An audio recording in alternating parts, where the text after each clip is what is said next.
السلام علیکم ورحمۃ اللہ وبرکاتہ۔ دوستوں پہلے یہ ویڈیو دیکھیں پھر بعد میں بات کرتے ہیں۔ بندے کی اللہ سے محبت اس وقت تک نہیں ہوتی جب تک اللہ کی بندے سے محبت نہ شروع ہو جائے۔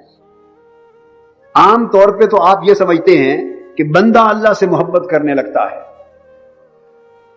تب اللہ بندے سے محبت کرتا ہے، لیکن بات یہ نہیں، بات اس کے برعکس ہے۔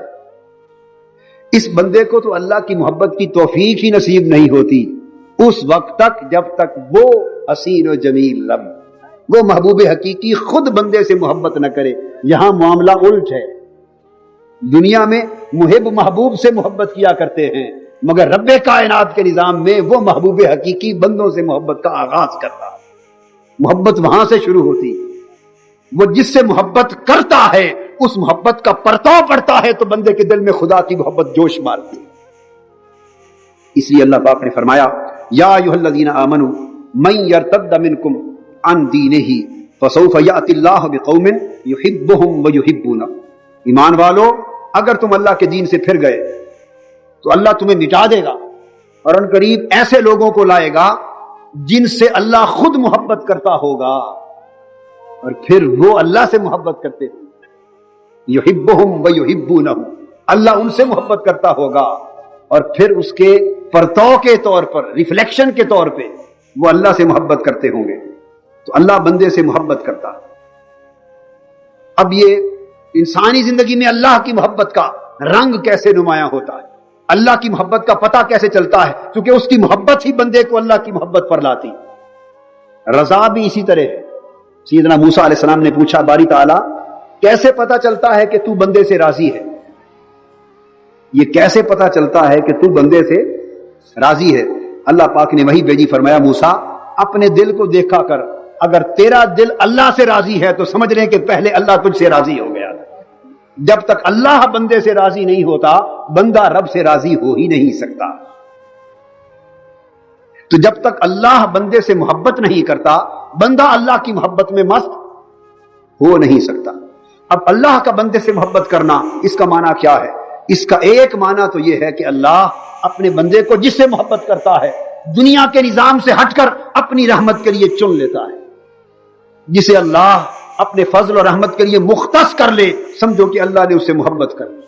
ارشاد ہوا واللہ یختص برحمتہ من یشاء، اور اللہ اپنی رحمت کے لیے خاص کر لیتا ہے جس کو چاہتا ہے۔ موسیٰ علیہ السلام کو فرمایا حضرت خضر کی نشاندہی کرتے ہوئے فوجدا عبدا من عبادنا آتیناہ رحمتا من عندنا وعلمناہ من لدنا علما۔ انہوں نے اللہ کے بندوں میں سے ایک خاص بندے کو پا لیا، اور وہ بندہ کیا تھا؟ جس کو ہم نے اپنے خاص خزانہ رحمت میں سے رحمت عطا کی تھی اور اپنے خاص خزانہ علم میں سے علم کی دولت عطا کی تھی۔ تو اللہ جس بندے سے محبت کرتا ہے اسے اپنی خاص رحمت کے ساتھ نوازتا۔ اس لیے ارشاد ہوا اللہ یجتبی الیہ من یشاء ویہدی الیہ من ینیب۔ جو لوگ کوشش کرتے ہیں اللہ کی محبت کی انہیں رب اپنی محبت کی راہ دکھا دیتا ہے، اپنے قرب و وصال کی راہ دکھا دیتا ہے۔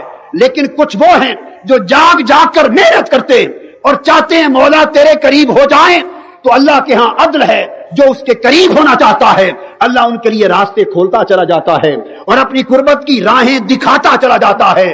مگر کچھ وہ خوش نصیب ہیں جن سے خدا کو پیار ہوتا ہے، جو خدا کے محبوب ہوتے ہیں، جنہیں خدا اپنی محبت کے لیے، اپنے پیار کے لیے، اپنی قربت کے لیے، اپنے وصال کے لیے، اپنے دیدار کے لیے چن لیتا ہے۔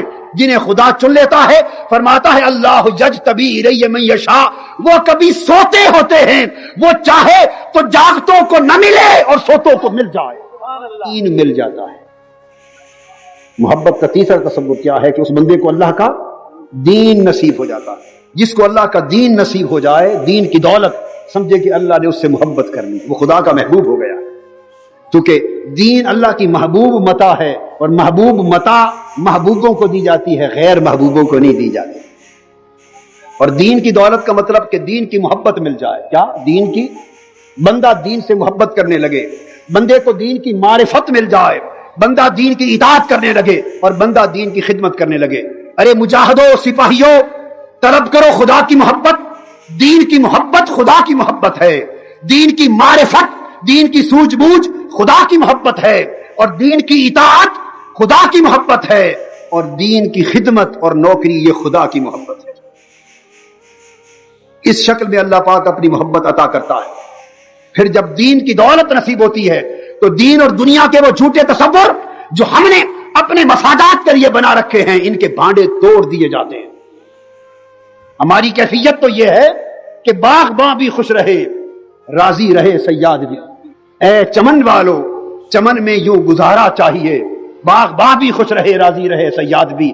ہم مسجد میں آئیں ایمان کا لبادہ اوڑھ لیں، دکان دفتر اور روزگار کے لیے جائیں تو کفر کا لبادہ اوڑھ لیں۔ ایک چہرے پہ کئی چہرے سجا لیتے ہیں لوگ، ہم نے کئی چہرے بنا رکھے ہیں، ہم نے بہروپ بنا رکھے ہیں، ہم خدا کے بندے بھی ہیں، ہم شیطان کے بندے بھی ہیں، ہم خدا کو منانے والے بھی ہیں، ہم شیطان کے پجاری بھی ہیں، ہم اللہ کی رضا کے طالب بھی ہیں۔ 27 بھی کیا جائے تو مومن ہے، پلٹ کے کاروبار پر، دفتر پر، دنیا میں، معاشرے میں چلے جائیں تو ہم جیسا بدتر کافر فرعون اور قارون کوئی نہیں ہے۔ ارے مسلمانوں، زندگیوں سے دوغلا پن ختم کر دو۔ اگر رب کو منانا ہے، رب کی محبت کی خیرات مانگنا چاہتے ہو، اپنی آخرت سنوارنا چاہتے ہو، یہ دوغلا پن، یہ عیاری، یہ مکاری، یہ دجل، یہ فریب کہ کبھی خدا کا بندہ کبھی شیطان کا بندہ، مسجد میں خدا باہر شیطان، دنیا اور دین اور۔ اس کا مطلب یہ ہے اس تصور والے کہ اللہ نے دین کی دولت اسے عطا نہیں کی۔ اگر دین کی دولت نصیب ہو جائے، اس کا جینا مرنا، اس کا اوڑھنا بچھونا، اس کا کھانا پینا، اس کی دوستی دشمنی، اس کے راہ و رسم، اس کے روابط تعلقات، سب کچھ دین الہی کے تابع آ جاتے۔ وہ ہر شے میں دیکھتا ہے اس کی دوستی سے میرا اللہ راضی ہوگا یا نہیں، اس کی دشمنی سے میرا اللہ خوش ہوگا یا نہیں، اس کام کے کرنے سے خدا کی قربت و رضا ہوگی یا نہیں۔ تو اس کی ساری زندگی کے زاویے بدل جاتے ہیں اور ایک ہی معیار اس کی زندگی میں اللہ کی رضا کا رہ جاتا ہے۔ پانچواں تصور محبت کا، محبت الہی کا، جب اللہ کی محبت بندے سے ہوتی ہے تو پھر جو شخص اللہ کے اس محبوب بندے سے عداوت کرتا ہے، اللہ اس کے ساتھ اعلان جنگ کر دیتا ہے۔ اور یہ اعلان جنگ دنیا کے لیے نہیں ہوتا، یاد رکھ۔ اس دنیاوی زندگی میں کوئی اس مغالطے میں نہ رہے کہ فلاں فلاں فلاں نے اللہ کے محبوب بندوں ولیوں سے عداوت کی، دشمنی کی، مگر اس کی پوری دنیاوی زندگی میں تو کچھ نہ بگڑا، وہ تو تاج و تخت پہ رہا، عیش و آرام سے رہا، اس کا تو کچھ نہ بگڑا، تو اللہ کا اعلان جنگ کہاں گیا؟ نہیں، وہ یہاں تو کافروں بدبختوں کا بھی رب ہے۔ اعلان جنگ آخرت کے دن کے لیے، جس نے اللہ کے محبوب بندے سے عداوت کی، قیامت کے دن جب ہر کوئی نفسا نفسی کے عالم میں ہوگا، اس وقت اس کے ساتھ اللہ کا اعلان جنگ ہوگا۔ سب خیر کے دروازے بند ہوں گے، جنت کے دروازے بند ہوں گے، بخشش و مغفرت کے دروازے بند ہوں گے۔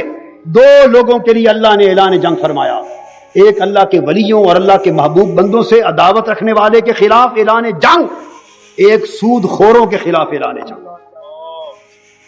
فرمایا فَإِن لَّمْ تَفْعَلُوا فَأْذَنُوا بِحَرْبٍ مِّنَ اللَّهِ وَرَسُولِهِ، لوگوں سود کھانا بند کر دو۔ آج عالم اسلام جس سود خوری کے خلاف اللہ اور اس کے رسول نے اعلان جنگ کیا تھا، آج پورا عالم اسلام خدا اور مصطفیٰ کے خلاف آمادہ جنگ ہے۔